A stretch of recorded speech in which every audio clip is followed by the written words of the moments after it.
Please welcome the co-founder and CEO of Blueground, Alex Chatzieleftheriou, and the SVP of Global Corporate Development for Selina, Sam Khazary, in conversation with Skift Senior Research Analyst, Seth Borko.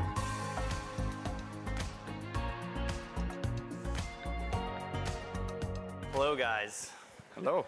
Welcome back, everyone. Hope you had a good networking session. Hope you're enjoying the day with us. I'm very, very excited for this session because we're talking about this great merging, and I think we have two of the companies that really exemplify that today. We've got Blueground and Selina, so thank you both for joining us. Thank you.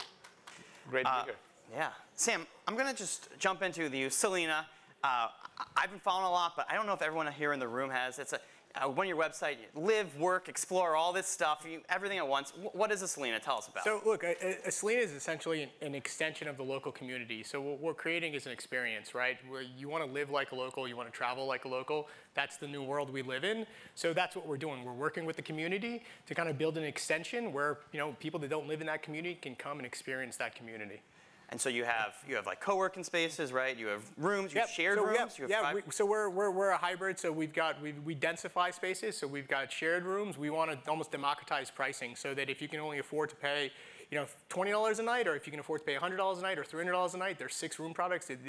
We run the entire gamut. So it's democratized pricing. It's also meant so you can live there, so you don't have to use our F&B. While we would love for you to use our F&B, we've got community kitchens. So it's truly come live there, get up in the morning. We've got wellness, we've got co-work. It's a playground for like the next generation of traveler. And as we're looking at these photos in the background, I'm reminded you have a very tropical start, right? You're based out of Panama and South America, right? Yep. We were born out of Panama, so we've got kind of Latin, we've got Latin vibes, Latin roots. It doesn't matter where in the world you go, our products is going to have kind of a Latin feel to it. And it's a welcoming kind of feel.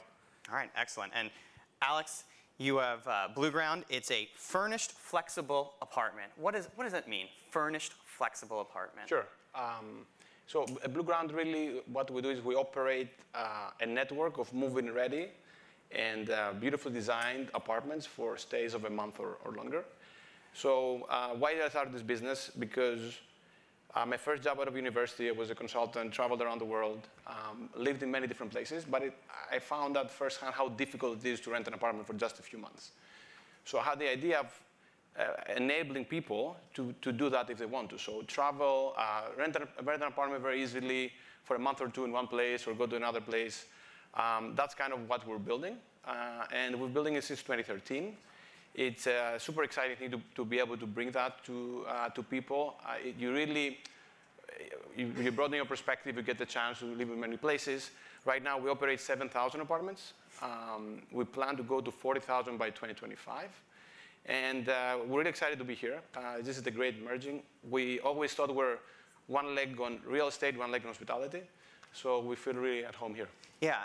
Are you just a landlord who snuck into a hospitality conference? Or So we definitely have aspects of multiple traditional players, right? Property manager, landlords, interior designer, the broker. But of course, because we bring all that vertically integrated, so you go on our website, you can find any apartment anywhere on our network. You can book it very easily, just in a few minutes. You can move in the next day. You can change the apartment, go somewhere else. And of course, what really makes a difference is the technology in the network. Technology enables the booking. Our booking process is extremely easy. Staying in an apartment is extremely easy through our mobile app. And the network, you can effectively kind of move wherever and whenever you want. So that's really different than a landlord. Yeah. And so I'd like to talk a bit, maybe prompt both of you to talk about who your kind of target consumer is, how you're seeing the situation on the ground change. So Sam, you're founded on this work-life manager. Who is the perfect Selina customer? Who do you see showing up to your property? So for us, the perfect customer is somebody who kind of wants to actually travel like a local, right? Our average age is about 32 years old. It's somebody who's kind of forgiving, who's into more experiences and is into social connectivity versus a marble floor with kind of glass and steel. We think that our customer forgives us for those shortfalls because of the experience they have. And we're really big on social. So if you want to go stay at a Selina, the Selina customer is somebody that wants to engage and wants to socially interact. Our benchmark is, did you make a friend? I mean, that's, I know everybody's got their own sort of KPI through the business. Ours is, did you make a friend? And 66, 67% of our guests made a friend. And to us, that's the most important part, right? We try to sort of, it's not, staying in a fancy room was I think is yesterday's news. Yeah. People still like that stuff, but look, the Gen Y, Gen Z, and the millennial traveler is sort of shifted. It's about experience. Luxury travel dead. You heard it here first, folks. All right. No. All right. So, but are they working when they're staying with you? Yes, and that's the other thing, right? So COVID has sort of kind of made this has accelerated this. We had digital nomad on our deck 7 years ago when the company was founded, and everybody's used to laugh and say, "What the hell is a digital nomad?" Right? But no, people are working, and it's really interesting to see. And we don't see it as much in the U.S. You kind of see it outside of the U.S. when you enter Latin America and you go into some of these kind of more tropical places. It's wild. You walk into a place and there's people surfing in the morning. They're having some sort of some sort of wellness activity. They're going to have a smoothie. They're going to have a fruit bowl of some sort. They're going to be there. There's a bunch of MacBooks kind of running around, and whether that's we've got legitimate co-work space where you've got telephone booths, meeting rooms. You can sit down, you can crank out real work, or if you want to go work by the pool or work by the beach, we've got excellent Wi-Fi. So be it. People are having lunch, and then they're sort of winding down their day, and whether that includes another yoga class or surf class or something, it's mind blowing, kind of like And I wasn't I wasn't a believer until I really saw it, right? And I really kind of understood the digital nomad kind of space. Well, can I ask you this, because you guys are kind of experts in this? It's easy to say digital nomad, and you kind of painted a stereotypical picture. Are there any nuances to be into that customer that you miss that you think you guys do well? Look, it's I kind of bucketed everybody, but depending on where in the world you are, that customer feels a little bit different. So Israel's a good example. Our target kind of customer in Israel happens to be a 45-year-old sort of younger couple that's got 2 kids that are younger, and that's who's kind of traveling, and they've got the flexibility to go work from one of our properties, right? While our in Bocas in Panama, that traveler tends to be somebody that's it's out of college, is a bit kind of younger, and is a little bit more strapped for cash. So it's the digital nomad is no longer. I think you think of the younger generation, but I think it's everybody now. Awesome, excellent. Alex, I want to talk to you also about your customer. Do you have the same customer base? Is it a 32-year-old surfer or? No, I think in our case it's quite different because our network of apartments is really in major urban centers, right? So our average stay is about 4.5 months, and it's really people that choose to change cities, change neighborhoods. So there is the element of mobility for sure. I'm one of them. I've been staying at Blueground around the world for the past 6 years. I've never owned a single piece of furniture in my life, so I think there are more people that want to have this asset light, right? Lifestyle. They want to be able to move more freely, and for them, ultimate currency is time. Yeah. Actually, only 20% of our guests recognize themselves as being frugal, but they really value the flexibility and the ease that they have. And 50% of them stay longer with us, extend, and about 1 out of 5 has stayed in multiple locations. So it's a sticky product, and especially after COVID, as we all know, remote working became much more prevalent. So more and more people are entering that lifestyle. Yeah, and actually, we had a prep call. This is all staged, folks, but no, it's not. But you were telling us about the demographic changes during COVID. So what happened to your length of stay during COVID? Tell us about that. Yeah, so what happened during COVID, the fact that people could not predict when the offices would open again or where would they want to be next, we saw the duration of stay going down. So from 4.5 months went down to 3 months, but then people were extending more and more. So that's one change we saw. Of course, people asked for more space to be able to work, and they wanted more flexibility. So we introduced a product we call the Blueground Pass, where it allows to give more flexibility to our guests to move anywhere they want within the network. Actually, that came because one of our guests, actually a product manager at Uber, reached out to me directly on LinkedIn and said, Alex, I've stayed with you guys in 4 cities.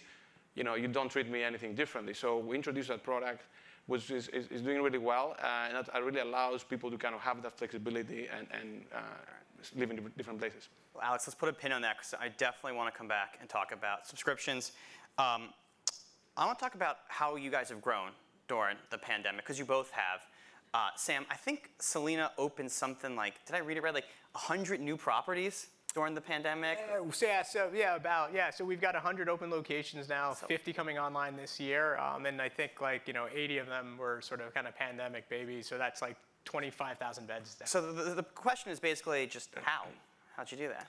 Yeah, look, unlike traditional kind of hotel companies, we're sort of like a hybrid.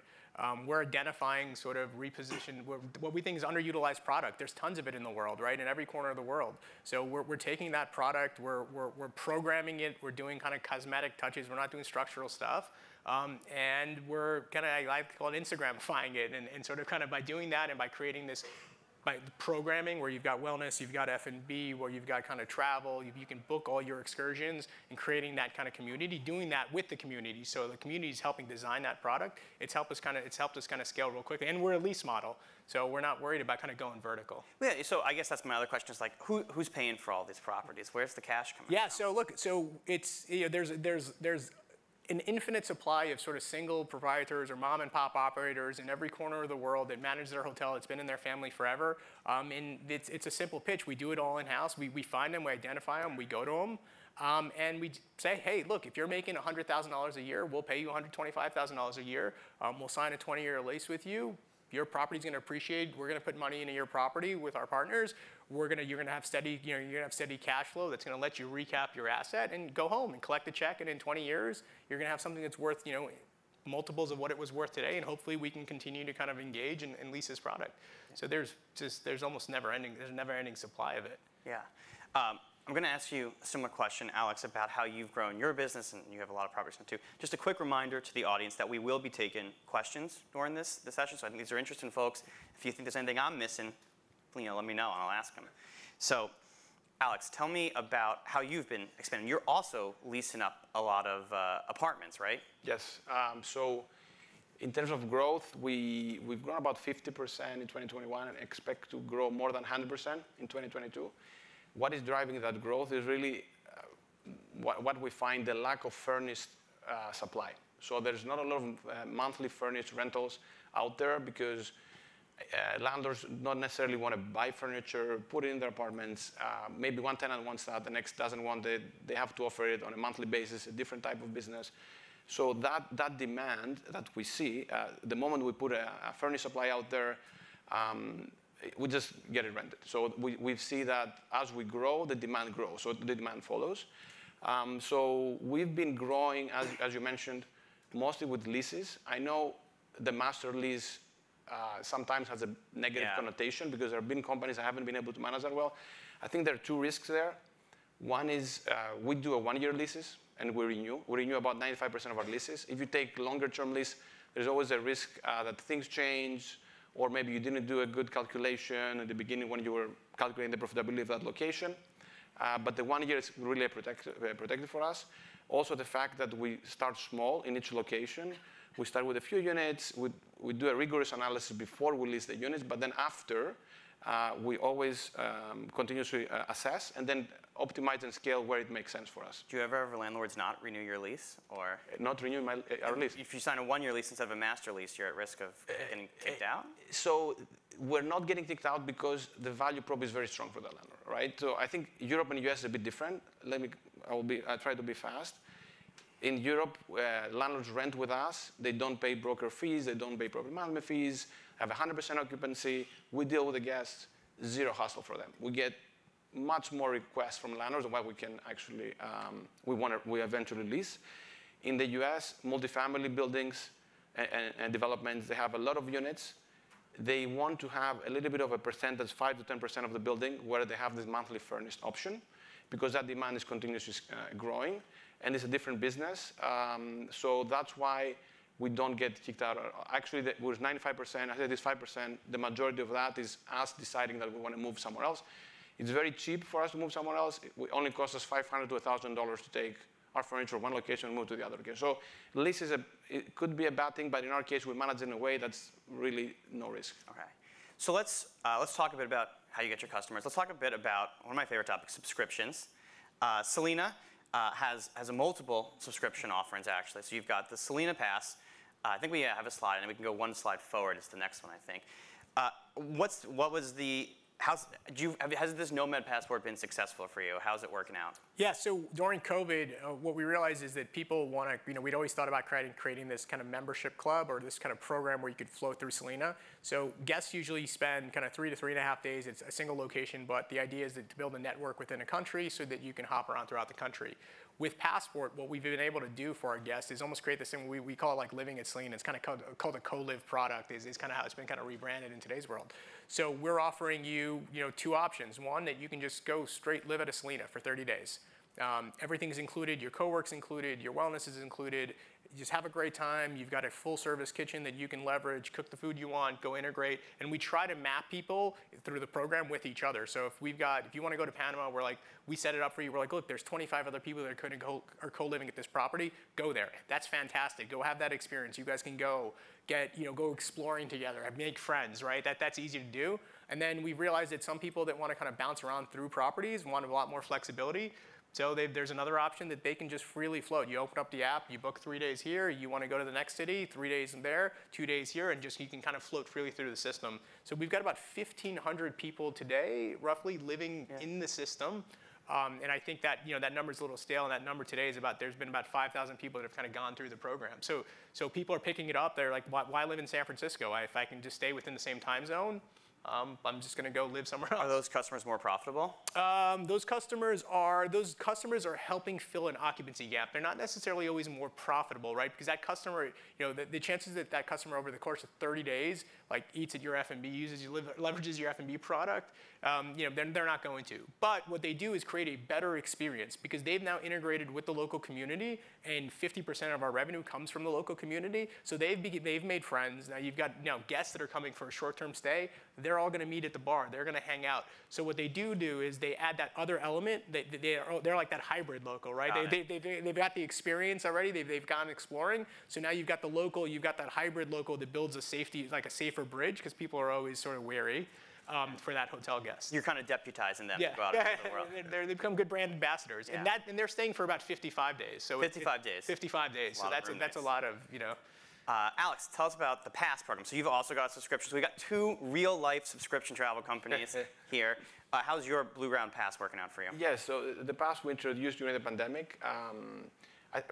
It's going well. I mean, we already have more than 150 people getting on the Pass. They really like it. They're able to kind of move around. Of course, even without the Pass, the product itself lends itself to flexibility. So people stay in one place, they move to the other. I mentioned before, 1 out of 5 has stayed with us in multiple locations. Mm-hmm. And we're very excited specifically about the Pass. We recently added a new feature where you can, as a guest in Blueground, you can freeze your lease. So you can say, let's say I take a month off, I go to Tulum, I stay in Selina, right? And then I go back, and I go back to New York City, and I don't have to pay rent. Because typically you have to pay both the rent in your apartment, but then you go travel. So that we're excited about because it adds even more flexibility, and that's what people ask us to do. So that's actually really interesting because I was kind of thinking of you guys as this hybrid travel thing, but actually by creating this more flexible lease system, you can encourage more travel on other properties. That's a cool concept. And are you find those customers are obviously more profitable, or maybe not obviously? They stay longer. Because they have to commit to at least 6 months or 12 months. Yeah. Average stay being 4.5 months, and they tend to experience different locations, different cities. And we haven't done the number to see how long they will eventually stay because they're a relatively new product, but we expect that to be even longer because they don't have furniture, they're very flexible, they move around, so they have to stay in another Blueground in the next move. So yeah, but we'll need to see how long they stay. And are you, I guess talk to me a little bit, and I'll ask you the same in a second, Sam. Talk to me about how you acquire your customers in the first place. So is this just corporate housing? Do you just go to Deloitte and say, I got apartments for you? Like, how does that work? So 70% of our revenue comes from what we call B2C. So these individuals booking themselves. 30% is B2B. In terms of revenue, 85% is direct. So they come on our website and they book directly with us. How do they find the website? When you want to rent an apartment, a furnished apartment, there's no one-stop shop solution, right? People might Google, they say furnished apartment in New York City, you find Blueground number 2, number 1 there. Or they might say, I want to check Street Easy or Zillow. Or they might go on Airbnb. So we want to be everywhere, but As I mentioned before, 85% is direct. Mature market, this goes up to 95% because there's word of mouth, people get to use, there's repeat use, as I mentioned before. So that's how we get our customers. So just to clarify what you just said, because I think that's an interesting point. You are both available to book a Blueground on Airbnb and on Zillow. Yes, so Zillow is more, you cannot book online, but you can move, because the idea is people have to find Blueground first of all, right? Especially in new markets. OTAs, Airbnbs, VRBO is a very small portion for us, about 4 to 5%. And then, so they would potentially book on Airbnb or directly book on Blueground. Yeah. And I guess, Sam, similar question to you. What is Selina's distribution strategy? Yeah, so today about 50% is sort of direct to kind of consumer, and the other kind of 50% is a hodgepodge of sort of every other kind of OTAs and everything else that kind of comes with it. And for us, what's really interesting is companies like Blueground, right? Because companies like Blueground are helping people kind of live like locals, and word of mouth travels quickly. So what we're trying to build is this rooms business, but half of our revenue comes from everything else that's F&B. So it's great to have more companies that are kind of bringing more travelers to communities, because the chances are that what's the hot spot to go to? This was designed by somebody in the local community. It's run by that local entrepreneur, and they're going to come have a beer here. And our product, necessarily our room product, isn't for everybody. Yeah. So it's the other side of this kind of acquisitions model is really sort of kind of create word of mouth, and with other innovative companies sort of kind of flooding these markets with travelers where people are trying to live like a local. We're sort of kind of picking up ground, on that front as well. One of the questions I have for you is speaking of like this word of mouth thing. You guys have expanded dramatically. Is the customer who stays in Tel Aviv going to be able to give word of mouth traffic to your Latin American customer, or are those two disconnected? Or?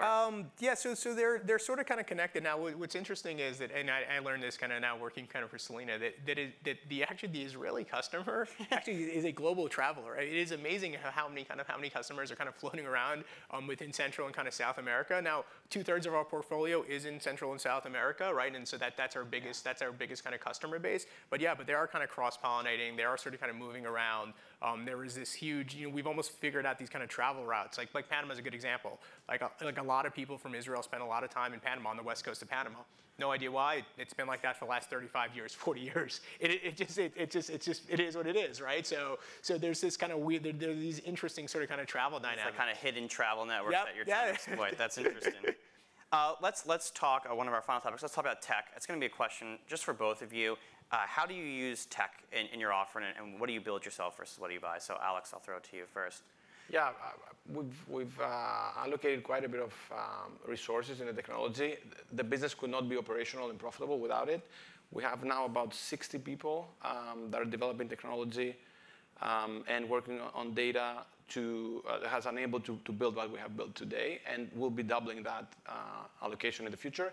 So what we have specifically, booking engine, works in a way that you can browse all our apartments, book online, make payments very seamlessly.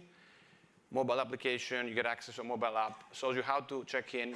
You can extend, ask for cleaning, maintenance, chat with us directly, see the remaining of the network through the app if you want to check that. And then we have internal system. We developed proprietary, manage all the apartments from low-rise buildings in Athens to multifamily developments in New York City in a consistent way. Yeah. Wouldn't be able to do it without it. And a dynamic pricing system, again, proprietary, because 30-day plus, market. There's no software out there. So we've built all of that, and that's kind of really what's driving our growth and our profitability. Yeah. Yeah, so we've done similar. I mean, a lot of our capital, which is why we like the lease model, because we're not investing in real estate, has gotten kind of into tech. We own our PMS system. We own all our systems. Why pay somebody a fee? We own our event system now. So at some point in time when we were kind of having events, we were paying somebody a commission. So we've kind of built all that in-house. And it's also the only way to manage. We've got 25,000 beds across kind of 26 countries and 100 locations. The only way to do that, there is no system that'll do that for us. And additionally, we have a flex model. So a lot of our product, 25-30% of our room product, is shared or can be flexed. So you can turn 2 twin beds because you're seeing demand for kind of a queen bed. You can almost you can almost trade. So we've got a lot of arts and crafts and DJs and people that come through our properties that may may work for us here, and we pay them back with, hey, go travel for a month here. And there's no system that was kind of flexible. That's a very unique challenge. Yeah. I don't know how many, it's a unique one. All right, well, look, thank you both so much for joining us. We're wrapping up on time, but I think these are both fascinating businesses, the great merge, and I think you see it right here first. Come talk to these guys and learn more about it. So thanks for joining us. Thank you. Thank you, guys. Thank you.